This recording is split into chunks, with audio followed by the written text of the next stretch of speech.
Buenas tardes. ¿Se escucha? Sí. La conferencia de esta tarde me llamó la atención hace varias semanas cuando vi el cartel que lo anunciaba, por dos aspectos bastante importantes. El primero de ellos porque era Lidia la que iba a dar la conferencia, y en este caso, para mí, que soy de Andalucía, Lidia es una de esas personas que tienen un qué sé yo, que yo qué sé, pero es algo que te transmite, ¿no? Yo cada vez que la he escuchado, es de esas personas que te quedas escuchándola, a lo mejor en el momento no reflexionas y cuando pasan las horas te pones a pensar qué es lo que ella te ha dicho, ¿no? Y cuánto fundamento tienen sus palabras. Y la segunda aspecto que me llamó la atención para venir a esta conferencia era acerca del narcisismo. ¿Por qué? Porque los medios de comunicación nos están atiborrando todo el rato con noticias como la sociedad hoy en día solamente piensan en el yo y yo. ¿Será cierto? También comentan que los millennials, sabemos que seríamos la gran mayoría que estamos aquí, somos algo narcisistas. No sé, ¿qué pensáis? ¿Pensáis que en la sala hay algún narcisista? ¿Quién os viene a la mente? ¿Alguno de vuestros compañeros o algún influencer? No sé, lo dejo así un poco para que reflexionéis antes de que Lidia nos dé la respuesta.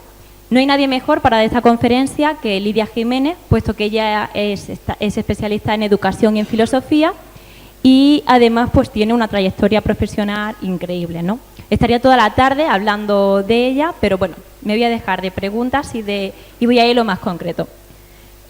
Cuando me preparaban, ¿no?, la presentación, pues retomé algunos de los libros que han escrito sobre el venerable padre Tomás Morales y he encontrado un claro ejemplo que creo que si él estuviese entre nosotros utilizaría el mismo ejemplo en esta misma tarde. Sería, en 1982, él comentaba que las personas deberíamos ser como una trucha en medio de un río. No deberíamos de ir a la corriente del río, ni tampoco a contracorriente, ni siquiera pensar en saltar a la orilla, sino tendríamos que ser nosotros mismos, que es lo que es muy importante. Bueno, antes de darle la palabra a Lidia, y que nos dejará, ¿no?, un poco atónitos con sus argumentos, quiero comentar que para mí, cuando pues conocí la vida de Lidia, lo que más me llamó la atención es que el Papa Juan Pablo II confió en ella para nombrarla consultora del Pontificio Consejo de la Familia durante más de una década.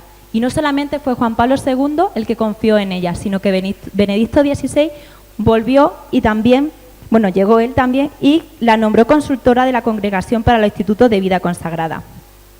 Hoy en día Lidia es un referente para muchísimos jóvenes, referente para personas, ¿no?, pues más laicos, menos, pero siempre tiene ese don de palabra que nos hace llegar, y sobre todo a la juventud, querer escucharla y aprender de ella. En el momento es la presidenta del Consejo Directivo de nuestra Universidad Católica Santa Teresa de Jesús de Ávila. Y sin más, le doy la palabra y estoy seguro que tanto vosotros como a mí, por la cercana edad que tenemos, nos va a llamar mucho la atención las nociones que nos va a dar ella acerca de la cultura del narcisismo.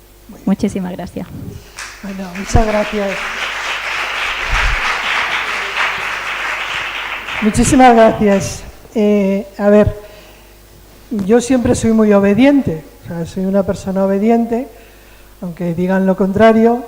Y cuando llego aquí a la sala dicen, no te subas ahí arriba, tú habla aquí abajo. Digo, bueno, pues sí, me parece mejor, estoy más cercana a los que me van a escuchar.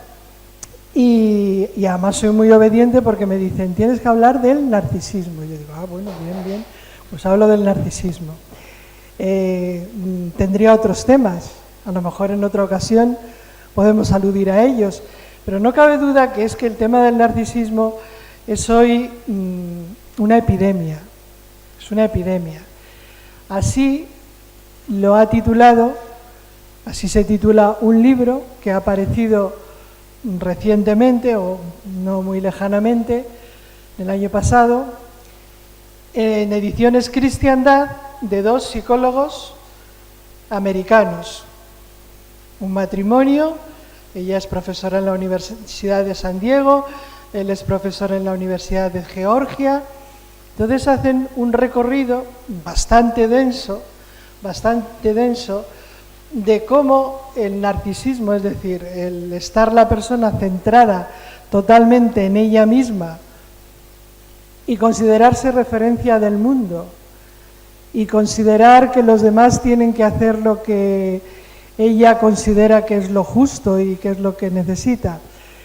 Y que esas referencias, esas características que después las podemos ir deletreando un poquito más organizadamente, pues todo eso genera unas relaciones tóxicas, totalmente tóxicas. Sobre todo porque hay un narcisismo que se ve, que se nota, y luego hay un narcisismo larvado de personas que no nos damos cuenta que son tan narcisistas, pero en el fondo tienen un narcisismo que solapan o que desfiguran con una actitud pues de dulzura, una actitud de acogida, una actitud muy razonable, una actitud incluso de ceder ante sus derechos delante de los demás, pero en el fondo están buscando aceptación, están buscando manipulación en muchos casos de la voluntad de otras personas y están siendo el centro. Claro, esto es gravísimo por la sencilla razón de que narcisismo es igual a insatisfacción. Narcisismo es igual a inmadurez. Narcisismo es igual a no hacer un uso adecuado de la libertad.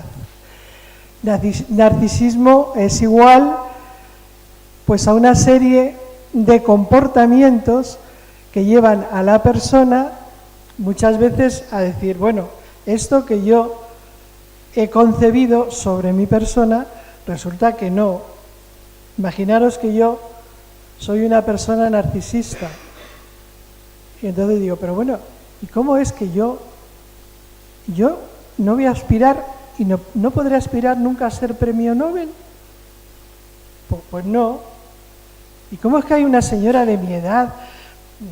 ¿Cómo es que hay una señora de mi edad y además de una cultura pues menos, digamos, menos elaborada y con menos riqueza de fondo que esta en la que yo he vivido, he nacido y me he formado y ahora va a ser una premio Nobel? Y entonces tú dices, pues no, o sea, resulta que no soy la más lista, no soy la que tengo más posibilidades de acceder a una serie de medios y a una serie de premios y a una serie de consideraciones y una serie de condecoraciones porque hay otras personas que me superan en inteligencia, por ejemplo. Me superan en habilidades deportivas, me superan en belleza física. Una persona puede decir, hombre, si yo soy muy agraciada físicamente, pero claro, el espejo le va diciendo que no es tan agraciada. Y la edad también le va demostrando que, en fin, que tampoco. Y entonces cuando esa persona que se ha considerado el ombligo del mundo, pues se va dando cuenta que todas esas ilusiones, fantasías que se ha ido fraguando sobre su persona y que además ha condicionado la convivencia a su alrededor de una manera, muchas veces estos autores dicen tóxica, completamente tóxica. Por ejemplo, un matrimonio donde uno de ellos es narcisista un poco fuerte o tiene, pues ahí hay una relación tóxica o una amistad, bueno, pues entonces, claro, tú te das cuenta, o sea, nosotros nos damos cuenta que estamos en una sociedad así y que nosotros, si no nos liberamos de ese narcisismo que es tóxico y que, como yo os he dicho, es igual a insatisfacción, es igual pues a que no, la persona llega un momento en que se da cuenta que está viviendo en una fantasía, que no está viviendo en la realidad, que está tratando a los demás, porque los demás no son tan inteligentes, ni tan bellos, ni tan deportistas, ni tan extraordinarios como ella. Los está tratando de una manera inadecuada y eso le va generando pues distanciamiento de los demás, soledad, aislamiento, y entonces esa persona, esa tendencia natural que tenemos tan fuerte a ser felices, a tener una plenitud de vida, a sentirnos realizados, a tener un proyecto de vida realista, porque el proyecto de vida y el sentido de vida que tenemos que irnos fraguando tiene que ser realista, pues entonces se cae con todos pues con todo el bagaje ese que se ha montado y que no tiene ninguna realidad.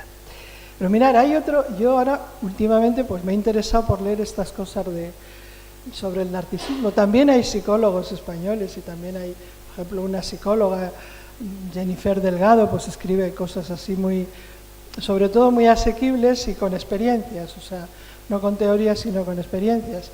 Pero es que ahora en Barcelona la editorial Herder va a sacar próximamente, yo creo que en las próximas semanas, una obra que todavía no ha salido, pero que está ya prologada y está ya el prefacio y es lo que están utilizando como lanzamiento para cuando salga la obra, que es precisamente sobre el narcisismo y que el título es más o menos así: el desprecio de lo distinto, el desprecio de lo que no soy yo misma, o exactamente, quizás lo tengo por aquí, la expulsión de lo distinto, de la editorial Herder.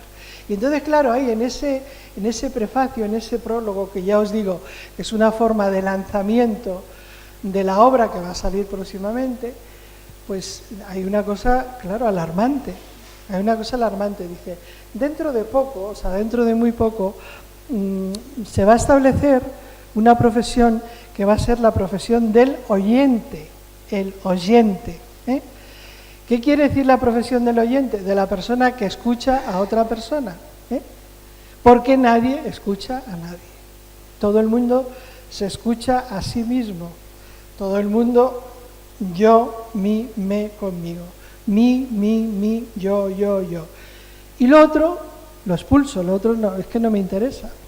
Os voy a contar una anécdota de la semana pasada o hace 15 días que iba yo, cogí un taxi un poco lejos de mi casa, de donde yo vivo en Madrid, y entonces cuando subo al taxi me encuentro un señor en un estado un poco de excitación que me dio un poco de miedo, digo, a ver este señor, y me dice, bueno, usted pensará que yo estoy loco, pero mire, yo no estoy loco, pero mire usted, yo he heredado este taxi de mi familia, de mi padre que se murió, es un negocio familiar, y resulta que mi madre se ha casado con un señor que ahora tiene 82 años, y ese señor, cuando yo tengo que coger el taxi por la mañana, a él se le ocurre meterse en el cuarto de baño, el único cuarto de baño que tenemos, y afeitarse. Claro, usted comprenderá. Y luego este pasó a su hermano, y luego pasó a su cuñada, y luego pasó, ¡pum! Y entre media me iba diciendo, usted no piensa que yo estoy loco, que no estoy loco. Pero bueno, esto larguísimo, claro, no lo voy a contar aquí, toda la conversación, no conversación, todo lo que me largó el taxista. Y entonces ya cuando llegamos se pone y dice, bueno, mire usted que yo no estoy loco, porque fíjese usted, resulta que si yo hubiera ido a un psicólogo y le hubiera contado todas estas cosas que le he contado a usted, ahora le tendría que pagar al psicólogo. Se lo he contado a usted y encima usted ahora me paga. Digo, pues sí, es verdad, usted es listo, usted tonto no es, o sea, loco no está, pero bueno, pues nada, yo lo siento mucho de todas esas cosas que le pasan, a ver si se le arreglan sus problemas. Bueno, yo no sé si esa persona estaba totalmente, pero bueno, se tenía una necesidad imperiosa de hablar, ¿con quién? Con el que se subió en el taxi. Y entonces me subí yo. A lo mejor si hubiese subido otra persona hubiese dicho, oiga, pare que es que me voy a quedar un poco antes, porque la cosa era, y además sobre todo porque te tenía un poco en vilo diciendo, a ver este señor qué, no, bueno.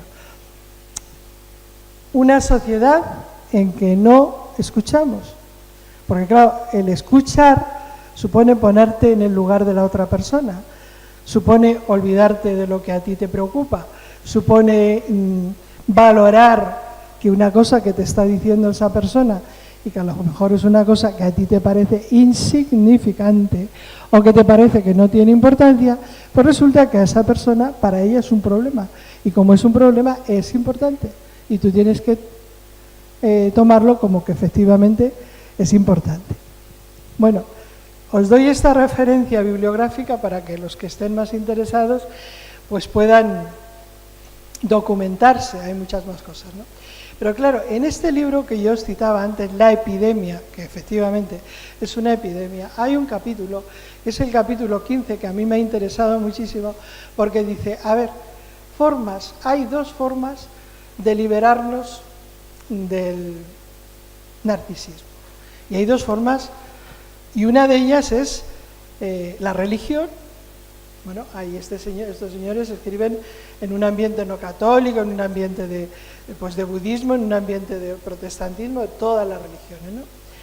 Y dicen ellos, ¿por qué? Pues porque generalmente las religiones, la religión católica por supuesto, te predica a ti la humildad. O sea, tú sé humilde, o sea, no seas autosuficiente, no te consideres la humildad. Y entonces, claro, esa virtud de la humildad es antagónica totalmente con una persona narcisista. Esa ni es humilde ni nada, es soberbia elevada al cubo. Además, considera que esa soberbia es que la necesita, o sea, porque se justifican diciendo, pero si vivimos en una sociedad en que como no tengas la autoestima muy alta, muy alta, muy alta, te van a pisar, entonces tú, aquí soberbia, ¿qué va a existir soberbia? ¿Qué va a existir autosuficiencia? Aquí lo que existe es defensa para que yo tener mi autoestima alta y que los demás no me pisen. Bueno, y entonces estos autores en ese capítulo pues hacen una descripción muy provechosa, me parece a mí, sobre cómo esa humildad y esa disposición de ver lo bueno que tienen los demás, y valorarlo, cosa que no hace nunca el narcisista, valorar lo bueno que tienen los demás, lo bueno siempre es lo suyo y el sitio donde han nacido, y bueno. Bueno, yo hace poco estuve en una conferencia y yo digo, este señor, como yo estaba con estos temas, digo, bueno, a ver si ahora a todo el mundo le voy a ver yo tics de narcisismo. Pero yo creo que tenía un poco, porque es que nos dijo, yo creo que 5 o 10 veces, bueno, 10 quizá, de dónde era él oriundo, o sea, como si yo voy a dar una conferencia o tal, y digo, oye, que soy de Ávila, cuidado que soy de Ávila. Y luego vuelvo a repetirlo, y yo digo, este señor me parece a mí un poco... Bueno, pero eso también hay que tener cuidado, porque si no luego empiezas tú a decir, bueno, este señor es narcisista, a lo mejor ni es narcisista ni es nada, tiene un gran amor a su tierra, su terruño, y quiere decirlo, y quiere promocionarlo, o a lo mejor tiene algunos intereses hoteleros o alguna cosa, ¿no? Bueno, entonces ahí en ese capítulo se alude precisamente a la religión, y alguno dirá, bueno, y entonces una persona que no es religiosa, o sea, cosa que no hay, o sea, todo el mundo está religado a algo trascendente, lo piense, no lo piense, lo considere, no lo considere, no se considera una cosa así aislada en medio del mundo. La religación es una componente de la persona humana. Entonces, la religión. Pero luego hay otro apunte de ese capítulo que es fundamental. Y dice, uno de los medios que sobre todo a los jóvenes, esos que sois vosotros, les libera del narcisismo es el voluntariado. Es el voluntariado. Y dije yo, anda, fíjate tú, claro, es muy sencillo. O sea, ¿el voluntariado qué es? Que tú sales de ti mismo, das parte de tu tiempo, de tus conocimientos, de tus vacaciones, de ese tiempo que tú podías dedicarte a ti mismo o a ti misma, y lo das para ayudar a otras personas. Y entonces un voluntariado que además tiene que ser un voluntariado voluntario. ¿Qué quiere decir que es un voluntariado voluntario? En este contexto en el que se escribe el libro de la epidemia del narcisismo, eso es muy importante fijarlo. ¿Sabéis por qué? Porque ahí hay voluntariado involuntario. El voluntariado involuntario es que los chicos, en muchos estados, cuando terminan el bachillerato, antes de ir a la universidad, para que les admitan en la universidad X, tienen que poner que han hecho un voluntariado, que se han entregado a tal y cual y cual. Entonces, ese voluntariado involuntario no es el que libera del narcisismo, porque es una obligación impuesta. Pero ese otro voluntariado que te lleva a ti a salir de ti mismo, a salir de ti misma, y a prestar tu tiempo, tus cualidades, ese voluntariado es una forma extraordinaria, lo dicen ellos, pero yo lo he comprobado montones de veces, de tú liberarte de cualquier tic o de cualquier tendencia narcisista que tengas. Un voluntariado, claro, no es que te liberes solo del narcisismo, Porque uno puede decir, sí, yo me quiero liberar del narcisismo. No es suficiente. O sea, liberarse del narcisismo quiere decir atender a esa faceta tan importante que tenéis vosotros, los jóvenes, que os llamáis los millenniums, ¿sí? Que antes me dijo, oye, ¿tú sabes lo que es eso? Hombre, sí que sé lo que es eso. Bueno, pues esa necesidad que tenéis vosotros en esa etapa de la vida, esto lo describe muy bien un autor contemporáneo nuestro, al cual yo le tengo gran fervor y le recomiendo siempre, que es Romano Guardini. Entonces, Romano Guardini, que también os recomiendo su lectura, pues dice, bueno, un joven tiene una etapa extraordinaria entre sus manos, en las cuales tiene que ir forjando lo que va a ser después. Porque la persona, cuando nacemos, somos personas con una serie de potencialidades, pero somos personas inacabadas, o sea, nos vamos haciendo, nos vamos complementando, vamos, bueno, eso se ve facilísimamente como un niño, pues va evolucionando y primeramente habla 3 palabras y luego habla 4 y luego ya habla todo y luego ya no deja hablar a nadie porque son muy narcisistas los niños. También este autor dice que una de las tareas importantes de la educación es desde pequeños, pues no, que el niño no hay que darle todo, o sea, al niño no hay que, bueno, y si es hijo único menos, no hay que darle todo, hay que darle mucho cariño, hay que hacerle entender que no puede hacer todo lo que quiere, que cuando ha hecho alguna cosa improcedente, pues debe pedir perdón, debe tener en cuenta que sus padres se han disgustado. Y luego la actitud de los padres debe ser que cuando el niño ya lo ha reconocido y ha pedido perdón y se ha dado cuenta de que no puede ser él siempre, pues entonces los padres le perdonan y lo que le han quitado porque no se ha portado bien se lo devuelven y le dan montones de cariño. Pero eso es una tarea, sobre todo para, no sé si entre vosotros hay los que os vais a dedicar a la educación infantil o educación, es una tarea que desde pequeños hay que ir forjando. Bueno, lo que yo os decía de Romano Guardini, o sea, en esta etapa en que vosotros os encontráis, bueno, pues no solamente decir, mira, no, el narcisismo, yo me tengo que liberar y voy a hacer voluntariado, no, es que tú tienes que atender a una serie de dimensiones que tiene tu persona, que las tienes que ir potenciando. ¿Para qué? Pues para adquirir una madurez, para adquirir un equilibrio, para adquirir una forma de estar ante la vida con una libertad liberada. ¿Liberada de qué? Pues del narcisismo. ¿Liberada de qué? Pues del hedonismo, del placer a toda costa, de la fama a toda costa, del consumismo. Qué insatisfacción tan grande cuando no tengo el último aparato digital que ha salido en el mercado. Y resulta que luego sale otro y ¿ahora qué hago? Bueno, pues todo eso hay que irlo forjando y hay que irlo considerando y hay que ir en esa etapa en que nosotros nos encontramos, pues forjando esa libertad, que yo digo libertad liberada de la manipulación, del ambiente, del hedonismo, del narcisismo, del afán de tener cosas y más cosas. Y eso solamente se consigue si yo presto una atención, pero además una atención clara a forjar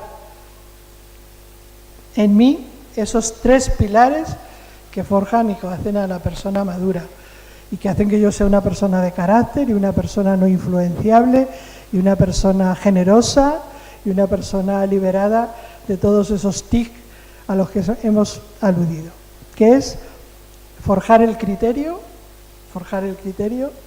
equilibrar los sentimientos y forjar la voluntad. Forjar la voluntad. Forjar el criterio, forjar el criterio, también sabemos que vivimos en una sociedad en que la razón está totalmente devaluada. La razón está totalmente devaluada. Hay un fenómeno, estamos celebrando ahora los 50 años de lo que fue el mayo del 68, y en el mayo del 68, ¿qué fue? Bueno, simplificando mucho, fue muchas cosas. ¿Qué fue? Pues una explosión de irracionalidad. O sea, una explosión en la cual la razón quedó totalmente de lado y entonces en lugar de la razón se puso la pasión y el sentimiento. Y esa pasión y esos sentimientos elevados al cubo, pues entonces, a ver, ¿por qué nosotros, así empezó en Nanterre esa revolución, ¿por qué nosotros, chicos, no vamos a poder entrar en las habitaciones de las chicas que están aquí en el campus? Liberación sexual, pum, pum, pum, pasiones exorbitadas. A ver por qué nosotros vamos a tener que racionalmente atender a una serie de pautas que nos marca la universidad. La imaginación al poder. ¿Por qué nosotros vamos a someternos a una serie de normas? De ninguna manera. Prohibido prohibir. Todos esos eslogans del mayo del 98 que son realmente pues la eclosión de una devaluación de la razón, de un irracionalismo, en definitiva. Bueno, entonces, formar el criterio. Mirad, aquí en esta universidad, hace unas semanas, ha habido una escuela de verano, era de otoño, una escuela de otoño. Y era pues sobre lo que fue la Constitución del 78, y aquí acudieron de todas las ideologías y de todos los espectros políticos que hay actualmente aquí en España. Algunos de ellos, desde luego, bastante alejados de lo que es el ideario de una universidad católica y de lo que es lo que nosotros pretendemos forjar en los alumnos de esta universidad. Y algunas personas decían, bueno, pero ¿cómo dais cancha ahí a estas personas? Y yo dije, no, es que aquí, en una universidad, hay que conocerlo todo. Aquí, esto no es un gueto, un gueto cerrado, donde vosotros no vais a tener acceso a una serie de conocimientos. Lo que vosotros tenéis, y eso sería un empeño en el cual nunca estaremos suficientemente empeñados, es que tengáis criterio, que tengáis un ejercicio sano de racionalidad para saber discernir de todas esas cosas que escucháis, de todas esas cosas que existen, de todas esas cosas que si no se presentan aquí en la universidad, las presentan en la calle, los periódicos y los medios de comunicación, tengáis un ejercicio de racionalidad, un criterio para saber discernir. Y después de saber discernir, pues saber elegir aquello que realmente está de acuerdo con una antropología que no te devalúa a ti como persona, sino que te hace más persona. Y que no te priva a ti de unos valores y no te priva a ti de unas actitudes y de unos comportamientos que te hacen más persona y te liberan de otros que te hacen menos persona. Entonces, forjar el criterio, importantísimo. Forjar un equilibrio emocional. Mirad, también lo vemos por todas partes. Hay narcisismo, pero hay emotivismo. Emotivismo, bueno, esa también podríamos decir que hay una epidemia. Es que muchas veces nuestra conducta va a golpe de emoción. Si una cosa me produce una emoción placentera y me produce satisfacción y me gusta, aunque eso realmente, pues entonces yo voy tras ello. Ahora, si no me gusta o si supone un esfuerzo por mi parte, pues entonces eso lo rechazo. Muchas veces seguimos un eslogan en nuestra conducta que deberíamos de todas maneras rechazarlo de entrada, que es: me apetece, lo hago. No me apetece, no lo hago. Mirad, eso es una norma de conducta irracional. La norma de conducta racional es: ¿debo hacer esto? ¿Debo hacer esto? Lo hago. Ah, es que no me apetece. Le apetece a una madre de familia que a lo mejor durante el día pues ha tenido una profesión que le ha requerido pues un trabajo arduo y luego tiene un niño, por la noche llora el niño. Y le apetece a la madre levantarse a decir al niño o qué le apetece. Lo que le apetece a la madre es abrir la ventana y niño fuera, porque yo ya no puedo conmigo, ¿no? No es que me apetece, es que debo. Y eso Solamente se puede conseguir cuando yo voy equilibrando los sentimientos, cuando voy equilibrando el emotivismo, cuando voy en esas relaciones. Vosotros ahora que sois todos, estáis en una etapa fantástica, tenéis tanto donde elegir por todas partes, pues en esa etapa en la cual tenéis que elegir una persona para compartir la vida con ella, pues la elegís no a golpe de sentimiento, ¿eh? Desde luego el sentimiento tiene que entrar, pero a golpe de sentimiento y a golpe de cabeza, porque si no, la cabeza queda hipotecada muchas veces con esos enamoramientos totalmente emotivos de flash, que luego la persona pues se siente bastante defraudada y con sufrimientos muchas veces irreparables.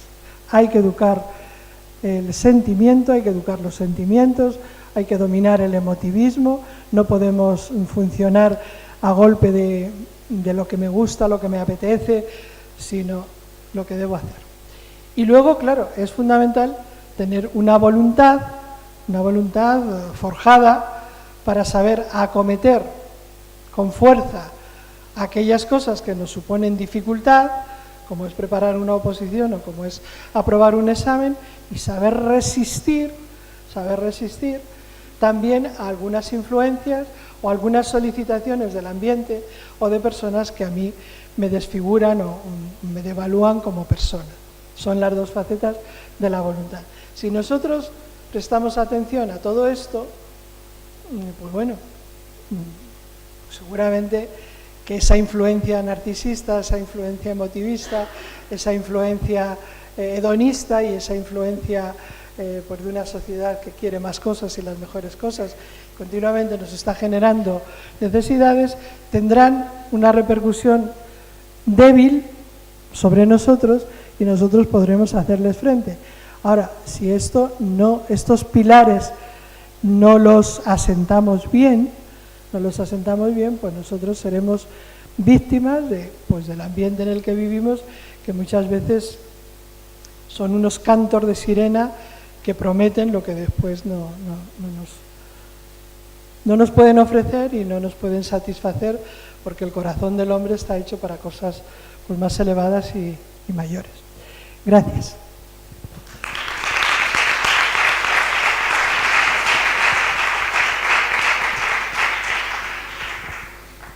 Bueno, y este tiempo ya para preguntas, ¿no? ¿Es así?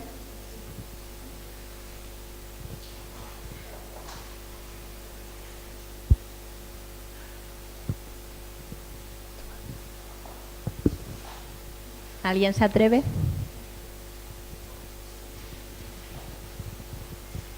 Cuando yo he preguntado, ¿no?, que si teníais en mente algún narcisista, o si había aquí alguno, ¿habéis pensado en alguien cuando ha dado después de ella explicar lo que es? ¿O ha cambiado la visión o no?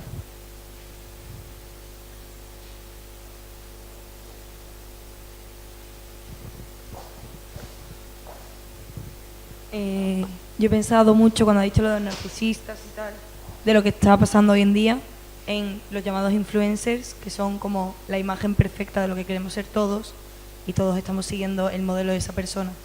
Y ahora, ya que lo habéis comentado, pues ha habido un momento en el que he pensado y he dicho, pues es verdad que estamos siguiendo a una persona súper narcisista, que se ve perfecta, hace todo bien, y entonces todo es como nuestro ejemplo a seguir, cuando no debería ser así.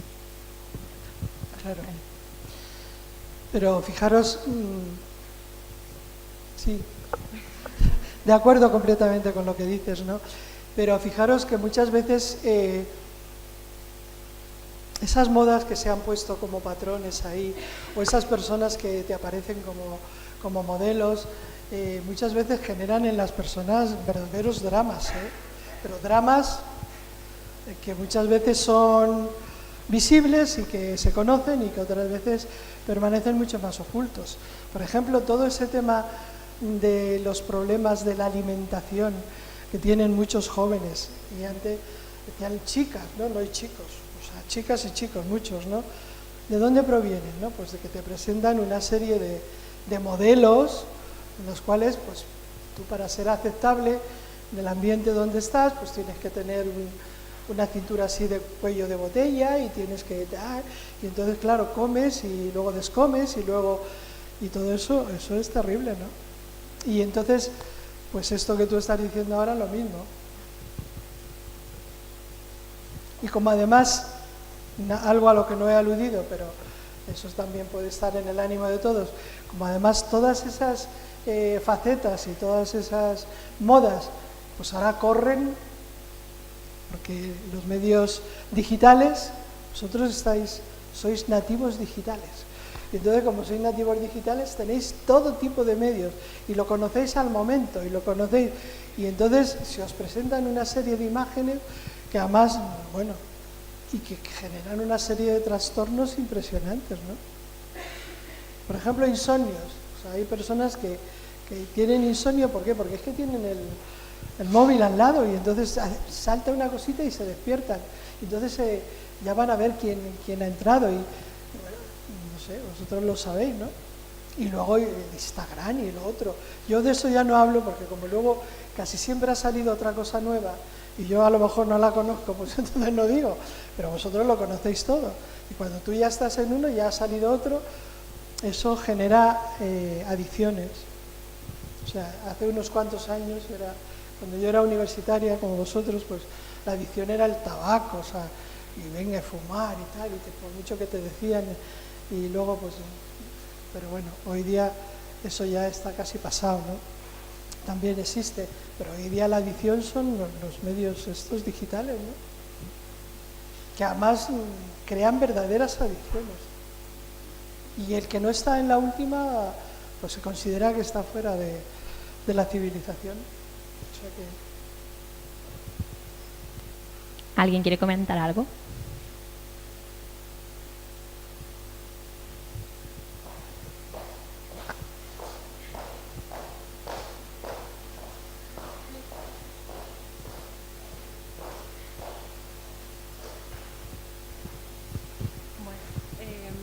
Yo quisiera preguntar, sabemos que sí, que tenemos que darnos al otro, escuchar.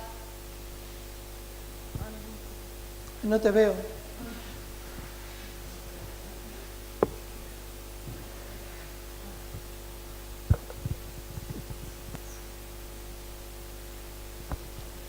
Ya. A ver, hola. Hola. Sabemos que tenemos que darnos al otro, que tenemos que escuchar y pensar menos en nosotros para ayudar al prójimo, ¿no?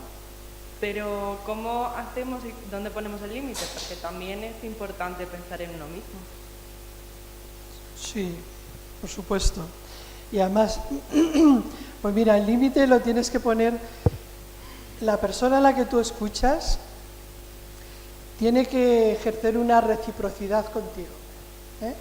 Y es que también te tiene que escuchar a ti.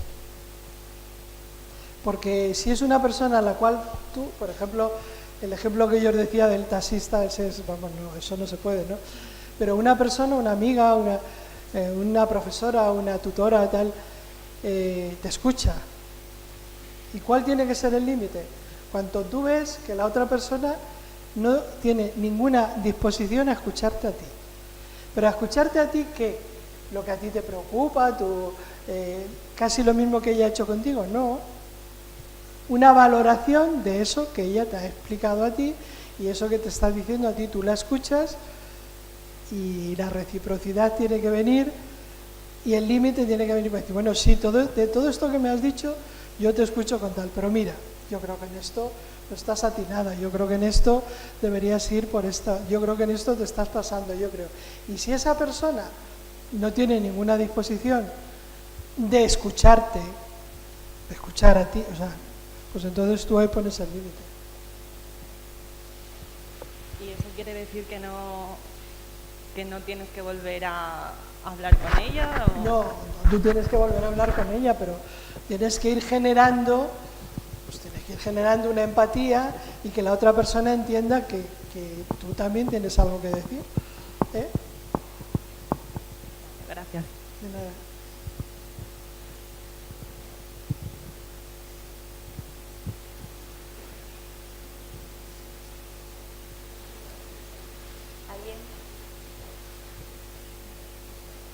Bueno, ¿hay más cosas que queráis preguntar?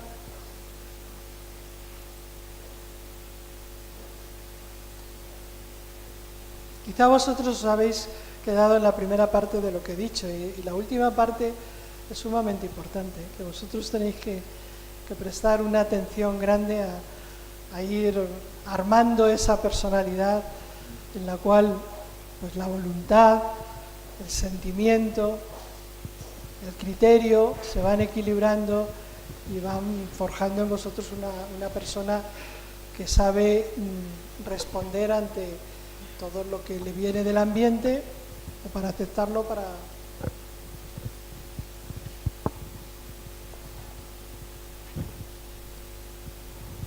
Has hablado sobre purgarse.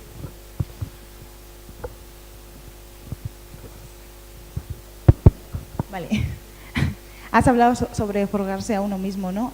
¿Sobre? Forjarse. Forjarse. Y has dicho que hay 3 puntos que son criterio, equilibrio de sentimientos y forjar la voluntad. Sí. Entendido, vale. En el criterio, por ejemplo, que has hablado sobre la antropología, tener en cuenta ¿me escucháis, no? No. Ay, madre. ¿Ahora? Vale.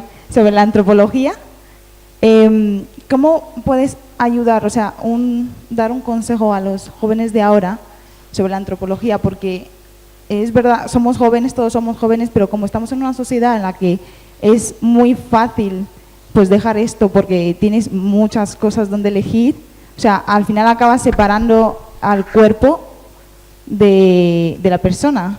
Entonces, pues te haces daño a ti mismo. Lo que pasa es que yo lo entiendo, pero cuando yo quiero expresárselo a los demás, pues es como que acabas siendo la mamá del grupo y al final pues no encuentro pues las palabras o dar ejemplo de cómo, no sé si, al final, cómo ayudar sobre ese tema.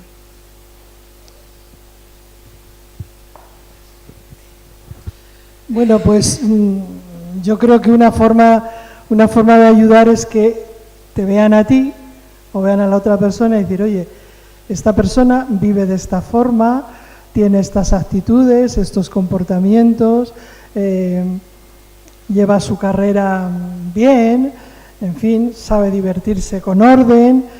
Y entonces es que no hablar mucho, sino a través de tu conducta, de tu manera de ser, ¿eh?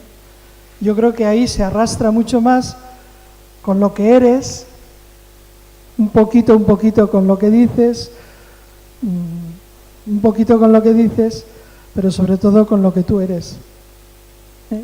Con la disposición que tú tienes de ayudar y con las consecuencias también que muchas personas van viendo que su conducta no les favorece y no les conduce precisamente a una vida plena y a una vida feliz y a una vida ordenada, y si quieren hacer lo que hace todo el mundo, pues terminan un poco siendo manipulados. Yo creo que el ejemplo y el contagio es muy importante, ¿eh? Y la no imposición, ¿eh? O sea, si tú quieres, yo tengo aquí unas ideas y además soy filósofa, pues la otra persona dice, oye, bueno, ya te escucharé otra vez, ¿no? Hay que tener sentido de la oportunidad, hay que ser flexibles, hay que saber que hay personas que en un momento de excitación o en un momento pues no tienen capacidad de escuchar. Bueno, se requieren muchas condiciones y hay que ser flexibles y hay que ceder muchas veces y poco a poco.